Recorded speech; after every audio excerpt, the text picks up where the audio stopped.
Hello and welcome to Rathod's IS. Today in this lecture, we are going to see current affairs of 18th July 2023. So let's get started with our discussion and let us try to see introduction regarding the topics. So we are going to cover almost all editorials in this video, and apart from that we are also going to see some important articles which are relevant from our UPSC point of view. So first topic, it is about right to information. So as you all know that Right to Information Act, which is a very important topic in your governance, because this act which made governance process transparent and as well as accountable. So here what is the issue here? Recently, Draft Data Protection Bill 2023 had been proposed. So this bill has some issues regarding this Right to Information Act. So here privacy which comes into focus now. So as you all know that privacy which comes under integral part of right to life and liberty, which comes under Article 21. In this case, put to swami judgment, Supreme Court declared that right to privacy comes under integral part of Article 21 of our Indian Constitution. So, because of this draft protection bill, data protection bill, so which is having some issues on this Right to Information Act of 2005, and this topic is important from polity, which comes in the GS paper 2. And next topic is a common civil code spelling equality for every Indian.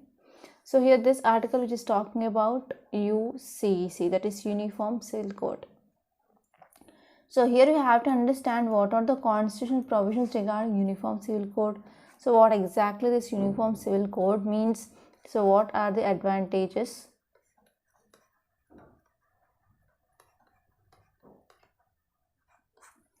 You have to see what are the limitations of this UCC. So this topic is important from polity, which comes in the GS paper 2. And next topic is I on Emirati flows. So as you all know that in yesterday's lecture we studied about Rupee-Dirham trade. So we are going to have trade in the domestic currency between India and UAE. So here we have to see analysis regarding this Rupee-Dirham trade, and this topic is important from international relations, and even we cover this topic from your economy point of view, which comes in the GS paper 3. And next topic is about dispute settlements. So this article which is mainly talking about WTO dispute settlement mechanism, and this is focusing on 6 dispute settlements between India and USA. And this topic is important from your economy, and even we can cover this topic under international relations, which comes under GS paper 2. And next topic is how are cheetahs faring in India. So I think you might be knowing about this cheetah relocation project. So we bought about 20 cheetahs, 8 from Namibia and 12 from South Africa. Okay, and we relocated them from Africa into India, and India we selected Madhya Pradesh, that is Kuno National Park. Kuno National Park in MP. Right, but what happened? There is death of this cheetah. So here recently 2 cheetahs had been died. So here you have to understand what are the reasons for the death behind this. Okay, so this topic is important from your environment and ecology, which comes in a GS paper 3. And next topic is Niti Aayog report says 13.5 crore people they lifted out of multi-dimensional poverty. And this report is also very important because what are the data that you are collecting here, so that you can use in your essay, in your mains answer writing as well. And this topic is also important from your prelims. So which is the organization releases this multi-dimensional poverty index. So in this way also you can expect a question. And this topic is important from governance, which comes at a GS paper too. And next topic is Supreme Court to consider plea to verify electronic voting machines data with VVPT. So here you have to understand what is this VVPTs and what is this electronic voting machines. So this topic you can see in your Lakshmikant. This topic you can see in your Lakshmikant, especially in polity. There is one dedicated chapter regarding electoral reforms.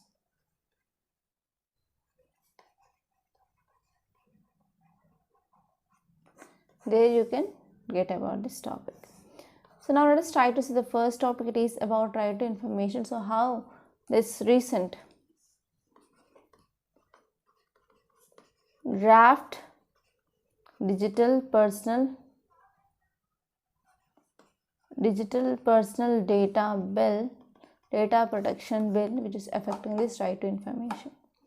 So as you all know that Right to Information Act is very important, and you have to know what exactly Right to Information Act is. So what is the significance of this Right to Information Act? So we're talking about this digital personal data protection bill. So recently here our Union Cabinet approved this digital personal data protection bill, and it is going to be tabled in monsoon session of Parliament soon. And if you see this bill, which placed in public domain in December 2022, and one cause of concern here is the final bill has not been placed before public till now. So this proposed digital personal data protection bill, which has two important provisions, and these two provisions which are weakening India's citizens' right to information. So here if you're talking about this Right to Information Act, we came up in year 2005. So from 2005 onwards it has been effective in India. So it is one of the best transparency tool in our country, and not only in our country but even it will be helpful for the transparency in the laws in the world, and even it is empowering citizens. So this will be helpful for citizens for the recognizing of their role, and as well as regarding the owners, etc. So now here citizens, they have taken right to information as a fish to water. But here, even though we have this right to information, there are a number of public officials, they are using various devices to deny the citizens their legitimate right, and to expose what is happening, that is right, what is wrongdoing in as well as corruption in the society. So if we are talking about this law, which recognizes the default mode in each citizen, and it is providing the right to access almost all the information with the government. And we are having about 10 categories of information, and this 10 categories of information which has been exempted to disclose to prevent harm to certain interest and to ensure the smooth working of the government. So these exemptions, okay, these 10 categories, they are outlined in section 8 subclass 1 with 10 subsections. So they are present from A to J.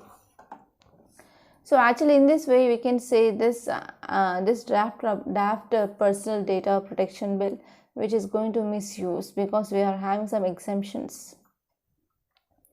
So if you're talking about the refusals of providing the information, so many refusals of information did not adhere to the law but refused information with a bland statement that since it was personal information they would not give it. So even this is illegal, but it has been widely used to cover arbitrary, corrupt and illegal acts of government officials. So here if you are talking about some examples, so which are the things which are exempted here? Whenever there is a request for the details of members of Legislative Assembly, that is MLA funds, so it has been denied, saying that it comes in a personal information. And even the beneficiaries under this PM's fund, which has been hidden, and even bogus caste certificates, education certificates, ghost employees, gross arbitrariness and corruption in the selection for the jobs, and non-conformance to laws and rules, disproportionate assets compared to declared income, and verification of affidavits of electorate representatives. So all these information has been refused. But here there are even honest officers and commissioners. They often gave information even if it is not covered under the exemption as well. So here if you're talking about one more thing here, the proposed data protection bill which plans to amend RTI section 8(1)(j) to read exempting information under J which relates to personal information. So in this way here, even if you're talking about when we implemented this Right Information Act, that is in 2005, that is about 18 years from the implementation. So in 18 years there is no harm has come to any national or personal interest because of RTI. Therefore the proposed amendments that would lead to major regression in the democracy. So this is about this topic. And now let's see next topic. It is about a common civil code spelling equality for every citizen or for every Indian. So here this article says that we need this uniform civil code. So this uniform civil code need to be applicable to all, irrespective of faith, irrespective of gender, and as well as sexual orientation.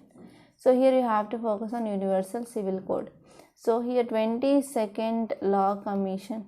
So 22nd Law Commission which has called for responses to the proposal of Uniform Civil Code in India.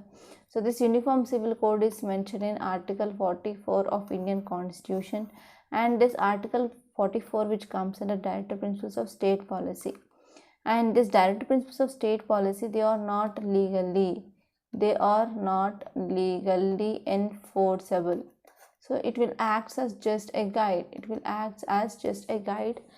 Whenever the state is making the policies and programs, it had to go through this DPSP, and it has been supported by some as a way to promote national integration, and is also helpful for maintaining of gender justice, but opposed by others as a threat to religious freedom and as well as diversity. So the only state in India that has UCC is Goa, which retained its common family law known as Goa Civil Code after it was liberated from Portuguese rule in 1961. So if we're talking about personal laws in India, so as you all know that India is a multiple diverse country, right?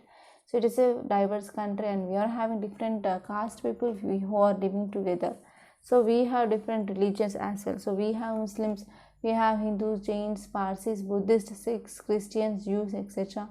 So not only Muslims but even other religions like Hindus, Jains, Buddhists, Sikhs, Parsis and Jews, they are governed by their own personal laws, and these personal laws are determined based on religious identity as well.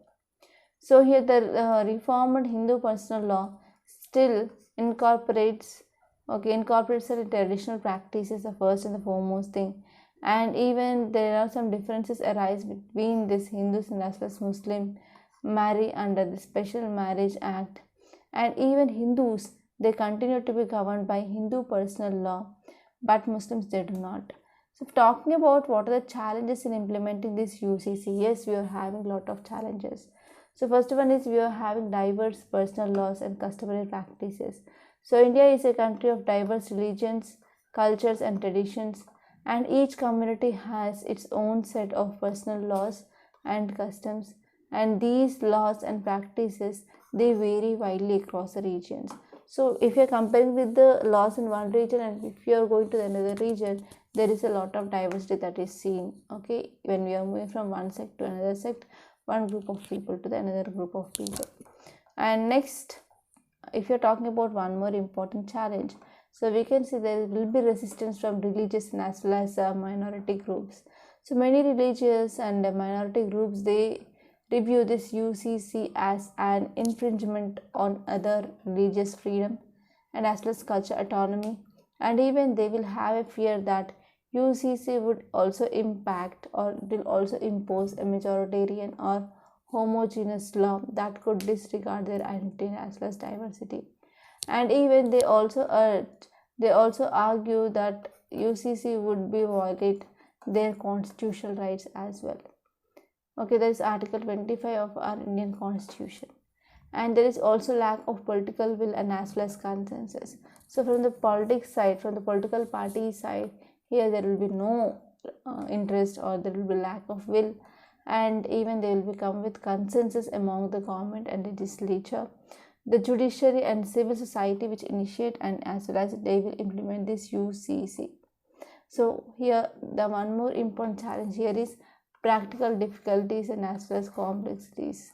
So here uniform civil code would require a massive exercise of drafting, coding and hammering, and as well as rationalizing the various personal laws and practices in India. So even if you see here, it would also have or require a wide range consultation and even participation of various stakeholders, including religious leaders, legal experts, and women organizations, etc. So this is about this topic, and now let us see next topic. It is about Rupee-Dirham trade or economic ties. So this article is important because we are talking about India as well as UAE. So in yesterday's I showed you the map of UAE. So go through that and focus on that. So we're talking about this article which is focusing on Rupee-Dirham settlement trade. So it is not the first time India came with domestic currency, but India also came with rupee-ruble settlement system because of this ongoing Russian as well as Ukraine conflict. So here if you're talking about Rupee-Dirham settlement system, so here Reserve Bank of India and as well as Central Bank of UAE, they came up with memorandum of understanding, and they said that they are going to establish a framework for enabling the use of two countries' local currencies for the cross-border transactions. For the border transactions, yes, we can go for trading in this rupee and as well as dirham. And if you're talking about this move towards permitting payments in Indian rupee and UAE dirham, which is aimed at promoting their use bilaterally, and thus which is reducing the dependence on the third country's currency, for example US dollars, and an intermediary for the settling of transactions. So here whenever we are going for the payments in the domestic currency, it will be helpful. Okay, so it will be helpful, and especially in which fields it is helpful. It is helpful in promoting their use bilaterally. It will be helpful in using of their dependence on the third country currency like US dollar, and even it will be helpful for settling of transactions. So if we're talking about, as per this memorandum of understanding between these two nations, so all countries here, or all countries' current accounts payments, including those which are involving in these two countries. For example, if you're talking about exports and as well as imports and certain permitted capital account transactions, they could be settled using the rupee and as well as dirham. So here if you're talking about memorandum of understanding, it is like an agreement which is signed between the two countries. So here this agreement which is between the two central banks, that is Indian Central Bank and as well as UAE central banks. So they talked about current account payments, and they talked about exports and as well as imports, and permitted capital account transactions, etc. And even to facilitate the settlement, two banks, they are set up to put in the phase two local currency settlement system, and as well as making it their date and interlink it their payments, message system, etc. So, if talking about what is significance of this Rupee-Dirham trade, so we are going to quote the goods and services to the buyers in other country. So, whenever we are going to increase the trade, automatically that will increases ease of doing business, and as well as that will also leads to boosting of our trade. So, and even it could also potentially serve as a precursor for other bilateral currency accords, and it could act as an important first step for internationalization. So we are introducing this Indian rupee for the other currency, right? So here because of this will be also helpful for internationalization of rupee, and even we can increase more investments. So this is about this topic, and now let's see next topic. It is about the dispute settlements. They have no parallel. So this article is very important. Now let us try to see this topic in detail. So if we're talking about India-US trade dispute at WTO, so India and US, they have released to end their 6 trade disputes in WTO. So actually India and US, which mainly came to this dispute resolution mechanism of WTO, and they resolved about 6 Indian trade disputes. So if we're talking about the 6 disputes, 3 are initiated by India and 3 are initiated by USA. So first one is, it is talking about countervailing measures on certain goods, and India is also talked about the measures relating to the renewable energy, and India also focused on certain measures on the steel and as well as aluminium products. And if you're talking about the things which initiated by USA, it talked about certain measures relating to solar cells and as well as modules. And also they focused on export related measures, and they also focused on additional duties on some products from the US. So here if you're talking about one more thing here, they also talked about pending dispute or dialogue. So here if you're talking about this pending dispute, the code which is pending a case, it is a poultry case where both India and as well as US, they remain involved in the discussions to find solutions by the end of this year. So actually there are these issues which are long back pending between India and US. So now we are going to resolve this issue, but here the one more new issue between India and US is poultry as well. So what is significance? The resolution of this dispute, which is viewed positively and is likely to promote trade, and will also help for enhancing of India's export to US. So the dispute which covers various areas such as steel and as well as aluminium, solar energy and export related measures. So we're talking about this WTO dispute resolution process. So we have 2 important things. The first one is bilateral consultations, and we're also having adjudications. So bilateral consultations, nothing but the parties which find mutually agreed solution particularly during the phase of bilateral consultation. That means nothing but 2 countries are asked to come, and the discussions will be going on, and bilaterally they will go for resolving of the issue. And next one is adjudication. So adjudication is nothing but we are going for setting up of a panel or a committee, and they will be seeing to the issues and as well as reports, body, etc. So we're talking about WTO dispute settlement process, which involves 3 important stages. So first one is we are having consultations, we are having a dispute settlement panel, and we're also having adjudication by the panel. So this is about this topic, and now let us see next topic. It is about cheetahs. How are these cheetahs faring in India? So this topic, as I said, is important from your environment and ecology. So if you see context, it mainly says that as more deaths of cheetah have been reported last week from this Kuno National Park, it is located in Madhya Pradesh. An expert committee charged with managing the Project Cheetah program, which has recommended that animals undergo a thorough medical review. So if you see details, it mainly says that if you're talking about this Project Cheetah, it is nothing but Cheetah relocation project, and it is perhaps most animals or most of this ambitious animals are there. Like for example, if you talk about this cheetahs and tigers, they are the top carnivores, right? So in this cheetahs relocation program, we are getting these cheetahs from Africa, and we are relocating to India, especially in this Madhya Pradesh in Kuno National Park. And this is an attempt which will be helpful to bring about 5 to 10 every year until a sustaining population of about 35 cheetahs is established. And unlike cheetahs in South Africa, here Namibia that are giving in fenced reserves, and here India, which is planning to have them growth in natural and as well as unfenced and with wild conditions. So we're talking about the death of the cheetah. Recently, one cheetah name is Surya. Surya was found dead in this park because of infections which is caused by maggots. Okay, so because of this, here we need to go for doing of survey regarding enough space and as well as enough prey or not in this Kuno National Park. Okay, so this article is very important, and now let us try to see next topic. Title says Niti Aayog report says 13.5 crore people lifted out of multi-dimensional poverty. So here I want to give you homework, that is what is this multidimensional poverty. Okay, so you have to know about this, what is multidimensional poverty, and which is organization gives this multidimensional poverty index, that is I'm asking at the global level. So in the global level, so which is the organization, it is just this multidimensional poverty index.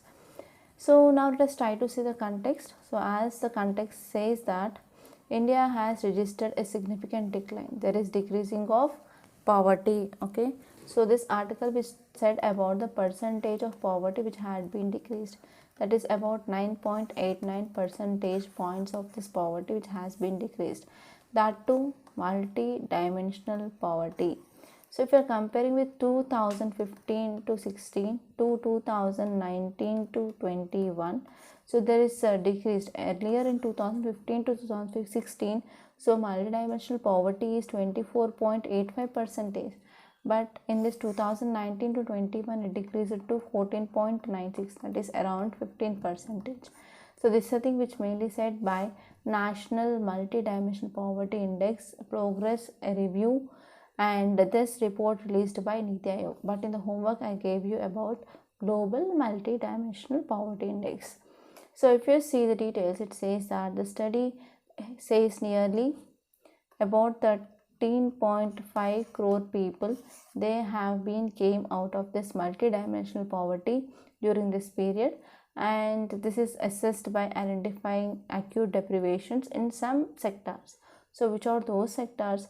Those sectors are health, education and standard of living, and we are using United Nations approved parameters. So by using this United Nations approved parameters, and we found that there are about 13.5 crore people, they came out of this multidimensional poverty index.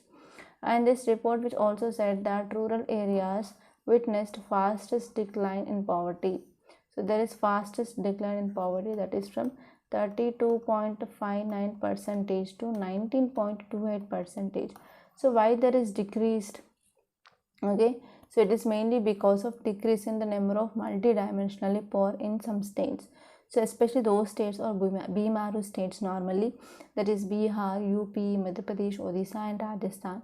And even in some important areas like in Delhi, Kerala, Goa, Tamil Nadu, so these are the states which are having least number of people who are facing this multidimensional poverty.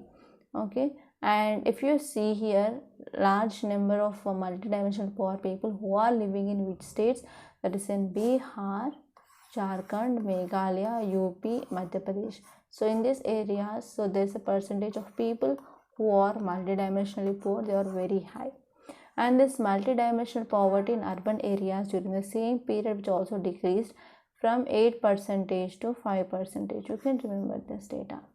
And UP registered the largest decline in the number of poor with 3.43 crore people, and these people, they are escaping this multidimensional poverty. And this report which has been prepared, which is based on latest National Family Health Survey to 2019 to 21. So on which basis so this report had been released? It is based on the data which is collected under this National Family Health Survey 2019 to 21, and it is a second edition of National Multidimensional Poverty Index. And there are about 12 parameters, okay, of health, education, standard of living, they had been examined in this report. So actually on this topic in 2015 you got a mains question. So question here is, though there have been several different estimates of poverty in India, all indicate a reduction in poverty levels over time. Do you agree? Critically examine with reference to urban and rural poverty indicators. So you have to see the indicators in the urban areas and rural areas, and you have to see what are the estimates which are providing poverty in India and which are the reports. Okay, so you have to give your opinion like whether you are agreeing or not regarding the decreasing in the poverty in India or not. So this is the demand of question. So try to write answer for this question.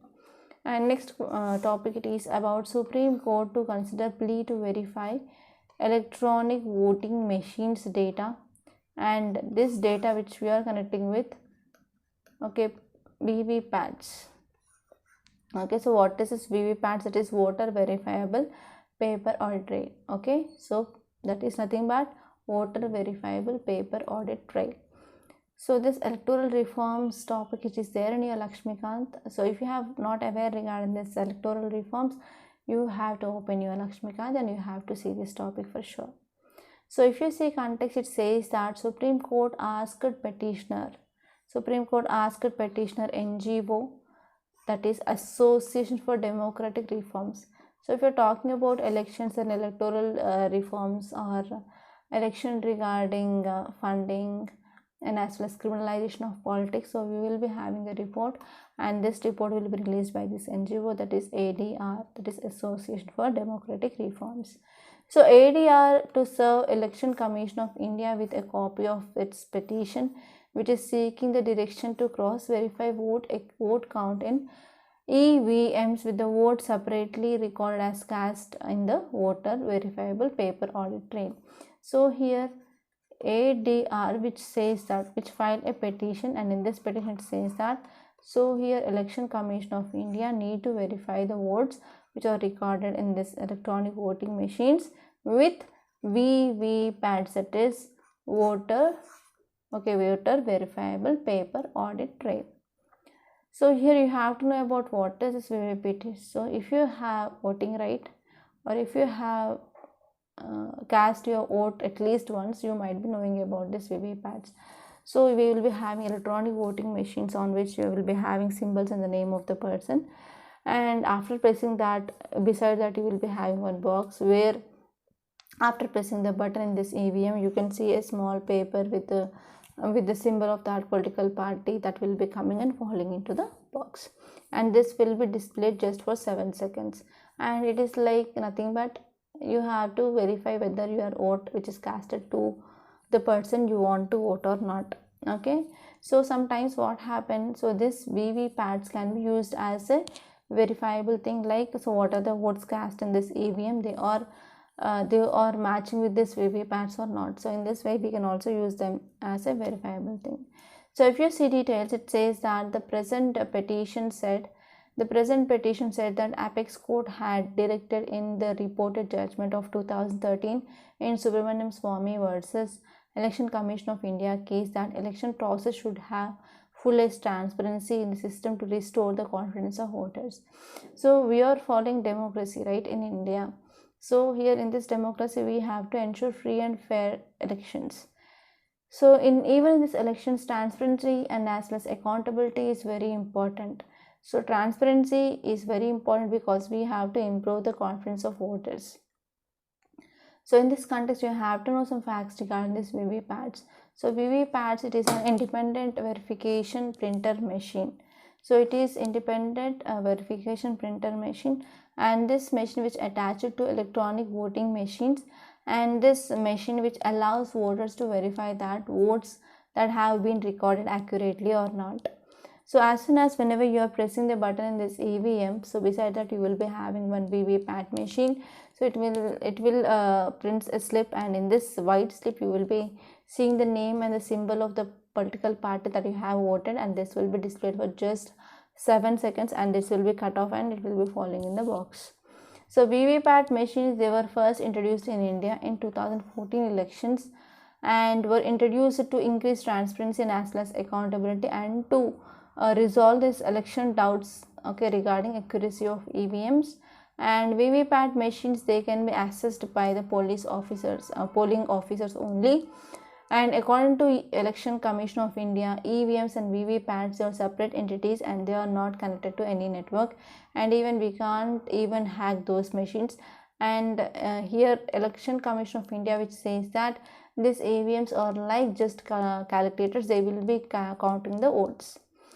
Okay, so here in 2018 there is one question in your mains which appeared, that is, in the light of recent controversy regarding the use of electronic voting machines, what are the challenges before Election Commission of India to ensure the trustworthiness of elections in India? So this controversy at that time in 2018 was regarding this EVMs can be hacked. So this is the issue. Okay, so there was some debates in that time in the news, like, So this electronic voting machines can be hacked.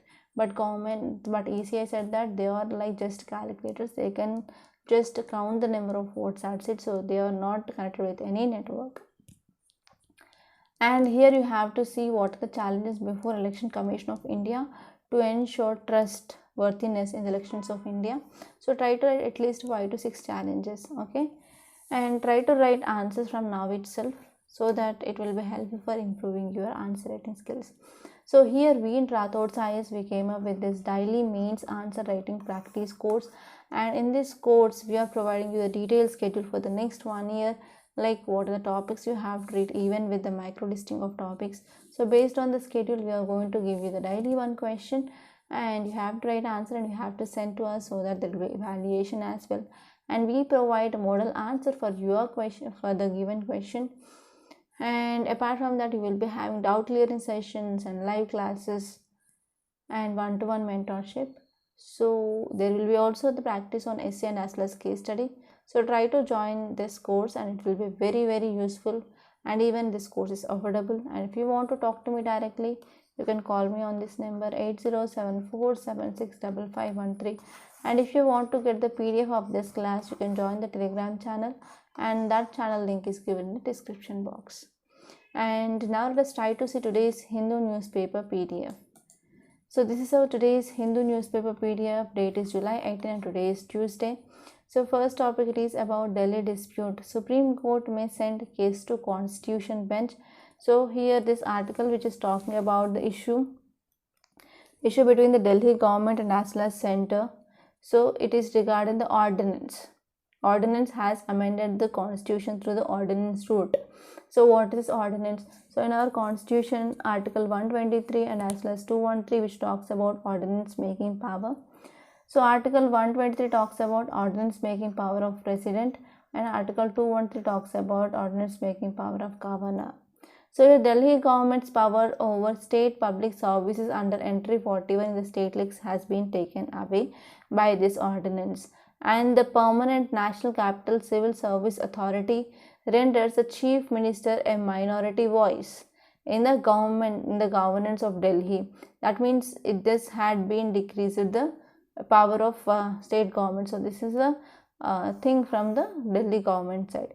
And if you see here from the center side, the ordinance will be tabled in the parliament during the monsoon session, and the parliament is overdigging the powers to make the laws, even the subject which is regarding the legislative assembly of Delhi.